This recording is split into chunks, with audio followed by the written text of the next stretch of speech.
All right, so we're diving into options trading today. It can seem intimidating, I know. But that's why we're doing this deep dive. We're going to unpack the key ideas from the Options Playbook so they make sense even if you've never even heard of options before. I'm excited to be here. Feel free to listen a few times over, by the way. That's really how these concepts start to sink in. And of course, we have an expert who's going to guide us through all of this. Happy to break it all down. Okay, so first things first. What are options, really? Like, explain it to me like I'm back in high school trying to wrap my head around this for the first time. Okay, imagine there's like a rare vintage video game you really want, right? Got it. And you find it online, but you're not sure if you can afford it right this second. Okay. So you make a deal with the seller, you give them a small fee, Uh-huh. and they agree to hold that game for you at a certain price for, say, a month. Okay. You now have the right to buy it at that price, but you don't have to buy it. That's an option. It's like putting a reservation on it. You're not committed to buying it yet, but you're locking in the price just in case you decide you want it. Exactly. That's a great way to put it. Now, let's say that game suddenly gets super popular during that month. Right. The market price goes way up. But because you have that option, you can still buy it at that original lower price. Oh, I see. That's a pretty sweet deal. Yeah. But how does this all relate to stocks? Well, it's the same concept, just with financial assets instead of video games. An option gives you the right, but not the obligation to buy or sell something like a stock at a specific price. That price is called the strike price. Okay, that strike price, that's super important, right? Yeah.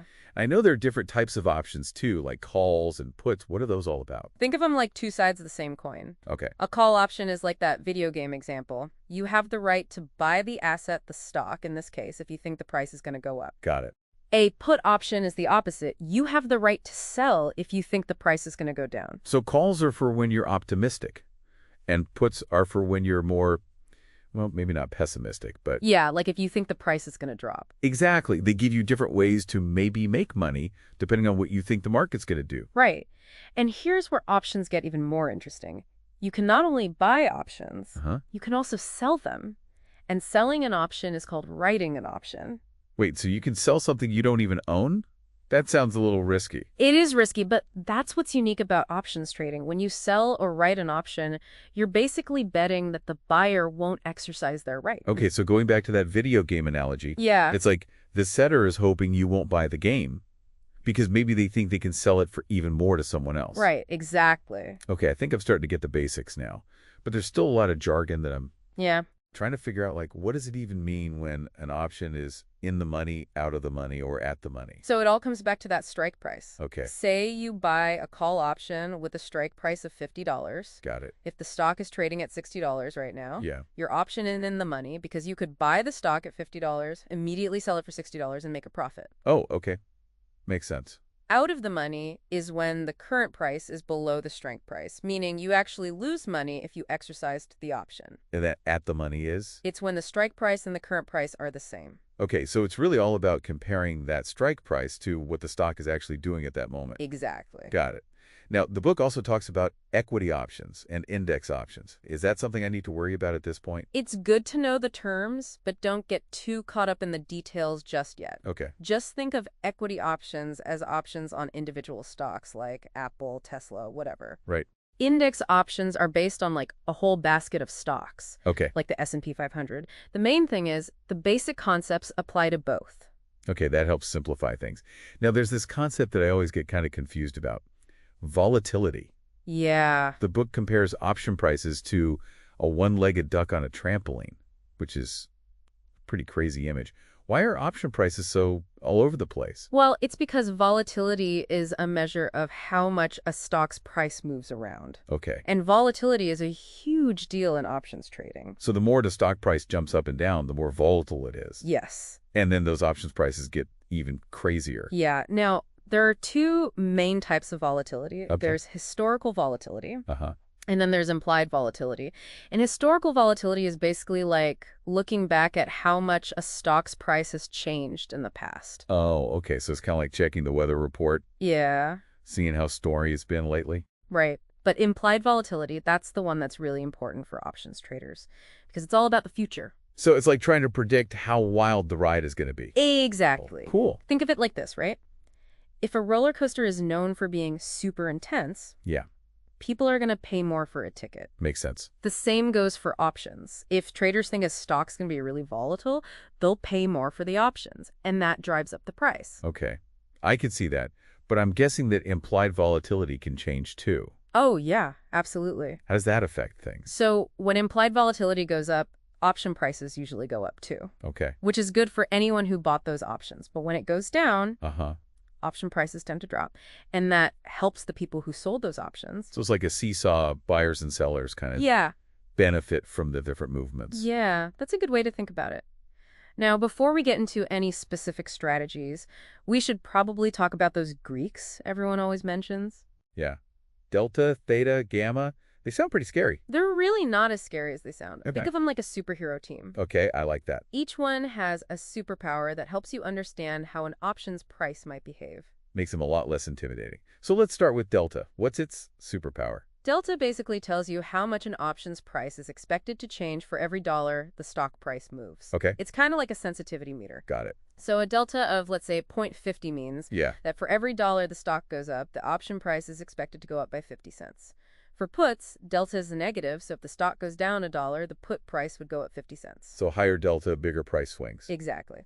And as an option gets closer to its expiration date, those deltas can really start to move, especially if the option is in the money. Okay, so delta helps us understand how much the option price is kind of riding the wave of the stock price. Yeah. What about gamma? Gamma is all about how quickly that delta changes. So think of it like acceleration. Got it. If delta is speed, gamma is like hitting the gas or hitting the brakes. So a high gamma means the option price can really shoot up. Yes. Or plummet down really fast. Exactly. It makes the option more sensitive to even small changes in the stock price. So things can get pretty exciting. Or scary. Batch or scary, depending on which way the market moves. Okay. 2 down, 1 to go. Right. What about theta? What does that one do? Theta is all about time. It measures how much value an option loses each day as it gets closer to expiring. Oh, okay. It's called time decay, and it's like a ticking clock that's working against the person who bought the option.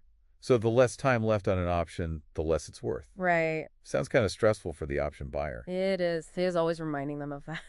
For the option seller, though, Yeah. debt is their friend. They're hoping that option expires worthless, and theta is helping them out as that expiration date gets closer.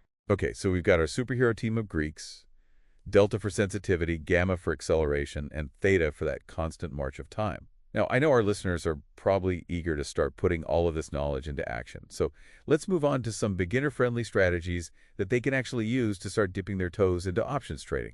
Welcome back. All right, so before we get into specific strategies, I'm curious about something. You mentioned that implied volatility can give us some hints about how much a stock price might move. Can we actually use that information to make, like, educated guesses about where the price might go? That's a great question. And yeah, totally. Implied volatility is like the market's prediction about a stock's potential price swings. It's expressed as a percentage over a year. Okay. So if a stock has an implied volatility of, say, 20%, Yeah. the market's basically saying it thinks the stock could go up or down roughly 20% over the next year. So it doesn't tell us which direction, Right. but it gives us a sense of how much movement there might be. Exactly. So let's say a stock is trading at $100 right now, and its implied volatility is 20%. Okay. That means the market thinks there's a good chance the stock will be trading somewhere between $80 and $120 over the next year. That's a pretty wide range. Yeah. What if I'm only interested in, like, the next month, not the whole year? What we can adjust for that, we just scale that implied volatility down based on the time frame we're looking at. Okay. How do we do that? It involves a little bit of math, but it's not super complicated. Let's hear it. Okay, so let's stick with our example, $100 stock, 20% implied volatility. Got it. And say we want to know the potential range over the next 30 days. Okay. So first we got to convert those 30 days into a fraction of a year. All right. 30 days divided by 365 days is like 0.082. Then we take the square root of that, which is about 0.286. Finally, we divide that 20% implied volatility by 0.286. So 20% divided by 0.286 Yeah. is like 70%. Exactly. So what that means is the market is implying that the stock could move up or down about 70% over the next 30 days. Oh, wow. That's a lot bigger than the yearly range. Right. Shorter time frames can have bigger price swings. So to get the actual dollar amount of that potential move, we multiply the current stock price $100 by that 70%. So $100 times 70%. Yeah. is $70. Right. So over the next month, the market thinks this stock could trade anywhere from $30 to $170. Okay, so implied volatility Yeah, is pretty helpful for getting an idea of what that potential price range might be. it is. It's not a perfect predictor or anything, Right. but it's another piece of information to help us make decisions. Totally. Okay, are you ready to get into some actual strategies? Let's do it. All right, so the book mentions a whole bunch of them. Long calls, short puts, straddles, strangles, even something called an iron condor, which sounds kind of intense. Don't worry, we'll go through them all. It's like, think of it like learning different dance moves. Okay. Some are pretty basic, some are more fancy, Got it. but they all build on those same concepts we talked about. Calls and puts, strike prices, expiration dates, and volatility. I like that analogy. So which dance move are we learning first? Let's start with a basic step, buying a long call. This one's a classic strategy if you think a stock price is going up. It's like betting on a horse to win a race.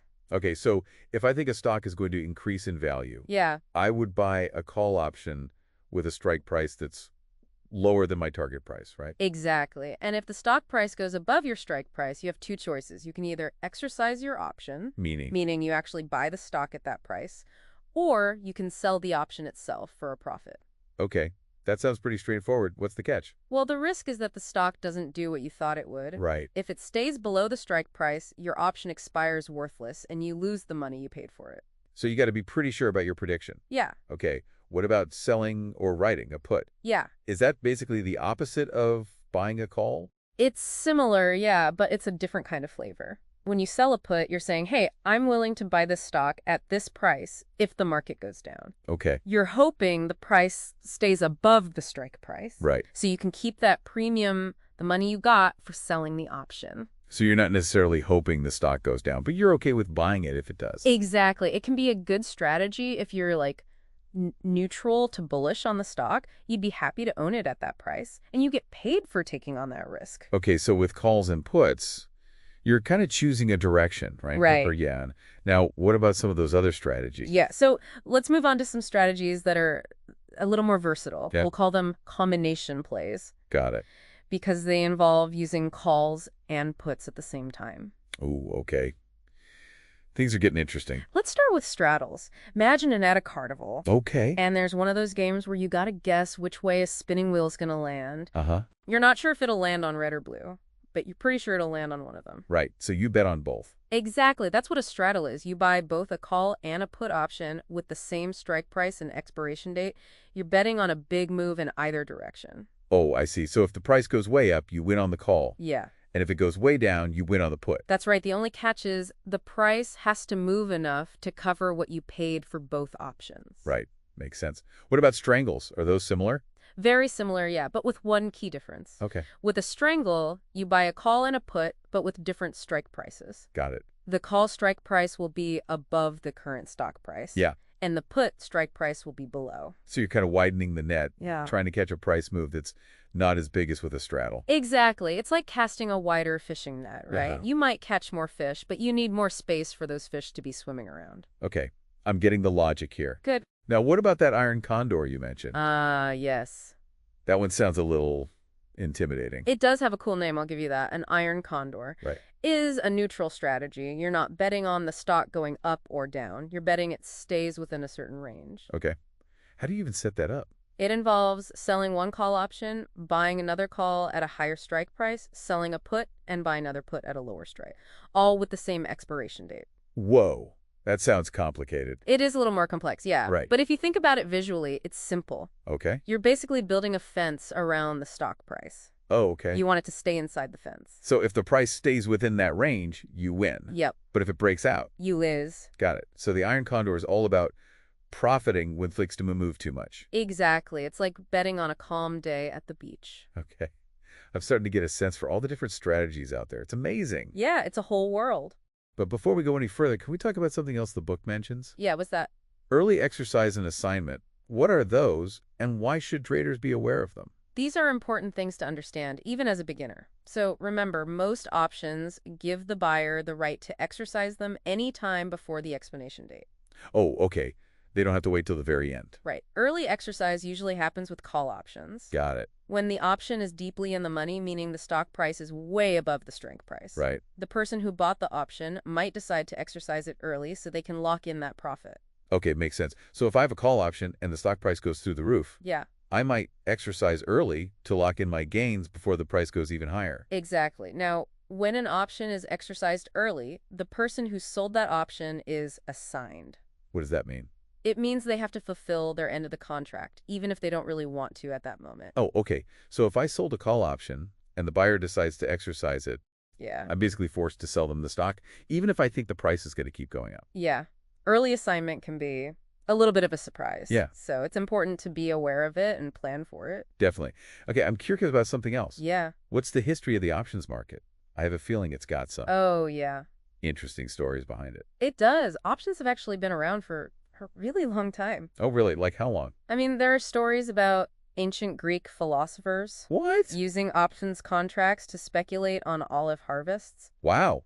I never would have guessed that. But the options market that we know today, it really took shape in the 1970s Okay. with the creation of the Chicago Board Options Exchange, or the CBOE. What was so special about the CBOE? The CBOE brought order and transparency to options trading. Okay. Before that, options were mostly traded over the counter, which was kind of like the Wild West. Oh, wow. The CBOE introduced standardized contracts, a centralized clearinghouse, and just a more regulated environment overall. So that made options trading more accessible to the average person, Yeah. It also made it less risky. right? And then when online trading platforms came along in the 90s, Yeah. options became even more widely available.